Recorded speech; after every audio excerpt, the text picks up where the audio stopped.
Assalamualaikum warahmatullahi wabarakatuh. Kenalin, nama aku Ria Hayati. Di video kali ini aku mau ngejelasin kepada kalian semua terkait dengan judul skripsi. Jadi aku akan tetap mengambil judul-judul dari sini. Ya kalian sudah tahu pastinya. Tapi sebelumnya aku mau ngejelasin sama teman-teman semua yang sekarang lagi bingung bagaimana caranya agar judulnya tetap bisa diterima dan dia tetap melaksanakan bimbingan seperti biasanya walaupun dalam keadaan seperti ini. Pertama sekali kita itu harus punya niat dulu, kita itu harus punya keinginan dulu bahwasanya kita itu harus menyelesaikan S1 kita, harus menyelesaikan skripsi kita harus bisa wisuda dan membahagiakan orang tua kita. Kenapa? Kalian apa nggak ingin setelah nanti mendapatkan gelar dan kalian bisa mengaplikasikan ilmu kalian ataupun melamar pekerjaan di tempat yang kalian inginkan, meskipun kadang ijazah kita ataupun kita mengajukan lamaran ke tempat kerja yang A, B, C, D belum ada yang menerima kita, tapi yakinlah ketika kita mau usaha dan kita mengambil langkah besar dengan membawa ijazah ke tempat-tempat yang ingin kita ajukan untuk melamar kerja di sana, insya Allah kalau misalnya memang kita punya kemampuan, keinginan dan keyakinan, pasti kita bisa berhasil. Tapi kebanyakan mahasiswa ketika masuk di semester 8 itu sudah mulai terombang-ambing ya kan. Tidak tahu arahnya kemana, nggak tahu lah. Mungkin di semester 8 itu ada godaan ingin menikah, terus itu ada godaan juga ingin bekerja terlebih dahulu atau bekerja sekalian menyelesaikan skripsi gitu ya. Tapi apapun keinginan kalian di semester 8, tetaplah prioritaskan untuk menyelesaikan skripsi, karena kalau kita misalnya udah mencoba untuk terusan mengerjakan skripsi kita, maksudnya kita berusaha, pasti selesai gitu. Dan jangan lupa kuncinya adalah berdoa juga sama Allah biar ikhtiar kita itu semakin mudah dan usaha kita semakin berkah juga dan Allah mudahkan. Baik, kita kembali kepada judul-judul di sini. Banyak dari teman-teman yang belum tahu nih bagaimana sih caranya sebenarnya buat judul. Kan sudah saya buat juga di beberapa video saya sebelumnya, bahwasanya kalau kita mau membuat judul, kita itu harus tahu dulu masalahnya. Masalah itu adalah Y itu adalah masalah. Oke, Y. Masalah yang bisa yang kita buat jadi masalah adalah sesuatu yang meresahkan diri kita dan sesuatu yang memang mengganggu, sesuatu yang memang harus diselesaikan di suatu tempat itu gitu. Jadi kita tentukan dulu subjek kita itu siapa, tempat penelitian kita itu di mana. Misalnya subjek kita siswa SMP, tempat penelitian kita di sekolah SMP Negeri 1 Medan misalnya. Terus kita melihat fenomena, kita lakukan observasi, kita tanya jawab sama guru-guru, kepala sekolah yang ada di situ, dan bertanya juga langsung dengan siswa-siswanya, apa sih sebenarnya yang jadi masalah di sekolah SMP Negeri 1 Medan misalnya ya. Misalnya mereka di SMP Negeri 1 Medan mengalami bullying misalnya, atau mengalami kemandirian belajar yang menurunnya kemandirian belajar, ataupun motivasi belajar, ataupun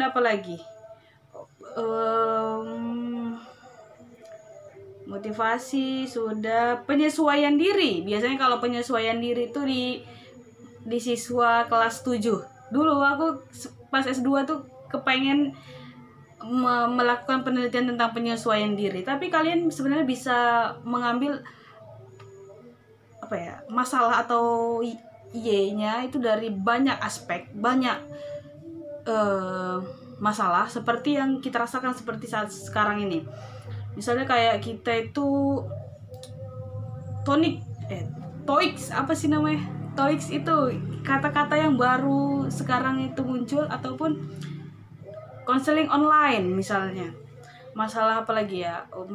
Masalah efektivitas belajar secara daring misalnya di saat situasi COVID-19 ini. Terus itu stres akademik misalnya, manajemen self misalnya, dan masalah-masalah yang bisa kita rasakan juga dan yang dirasakan oleh subjek penelitian kita. Jadi misalnya di sekolah itu self management. Jadi siswa-siswa itu tidak bisa mengendalikan dirinya. Misalnya terlihat dari tidak terlambat datang ke sekolah, selalu terlihat murung. Terus juga ketika guru menjelaskan tidak serius dalam belajar, tidak mengerjakan tugas. Jadi itu masalah-masalah itu merupakan identifikasi masalah. Seperti yang tadi tidak terlambat datang ke sekolah, itu yang kita jadikan identifikasi masalah self management misalnya ya. Jadi membuat judul itu sangat gampang, sangat mudah, tinggal kitanya itu mau atau enggak gitu. Dan aku akan menjelaskan ini tadi ini berapa menit?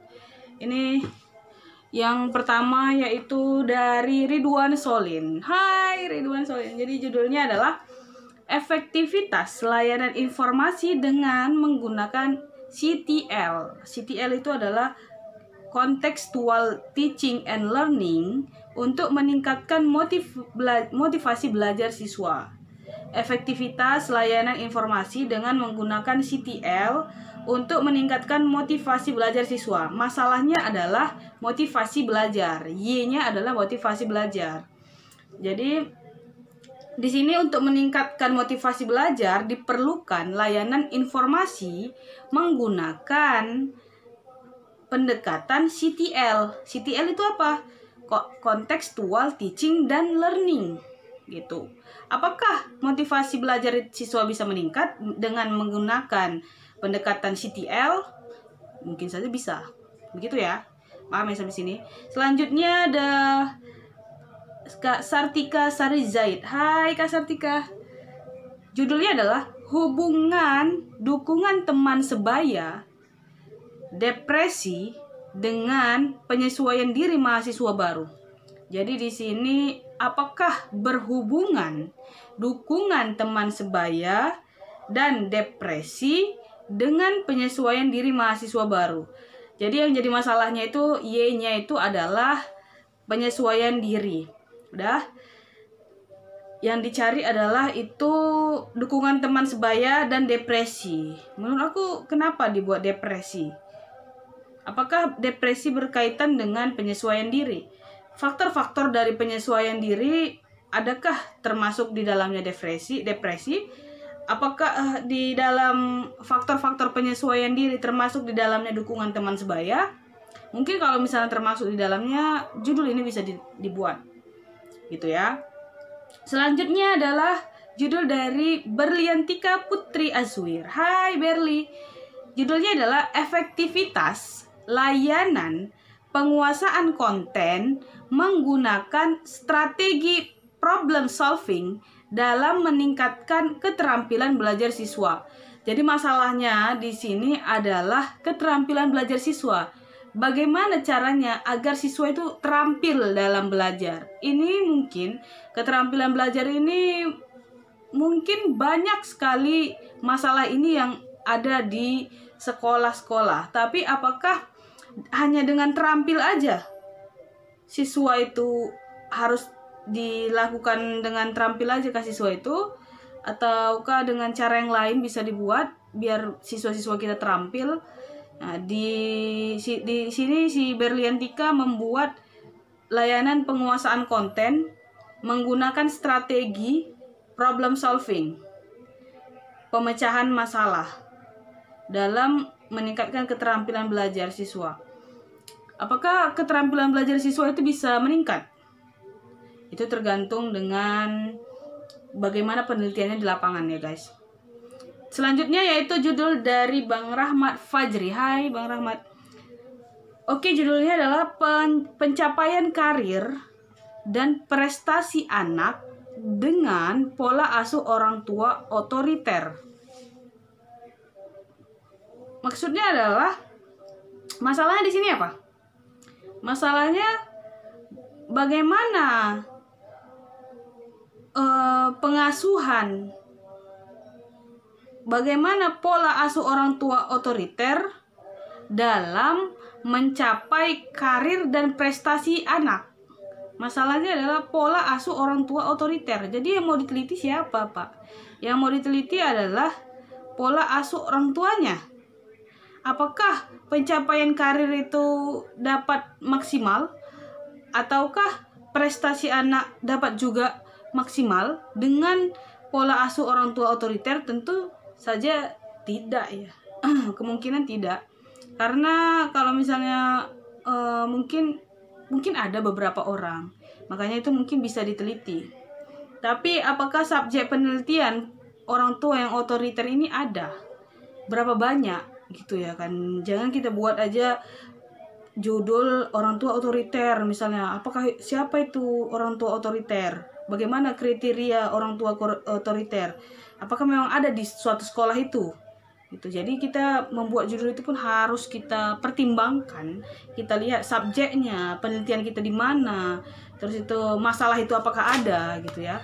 Mungkin itu aja yang bisa aku sampaikan. Semoga kalian bisa memahami dan mengerti apa yang aku sampaikan, dan sukses terus buat semua mahasiswa yang ada pun dimanapun kalian berada. Semoga kalian cepat wisuda. Assalamualaikum warahmatullahi wabarakatuh.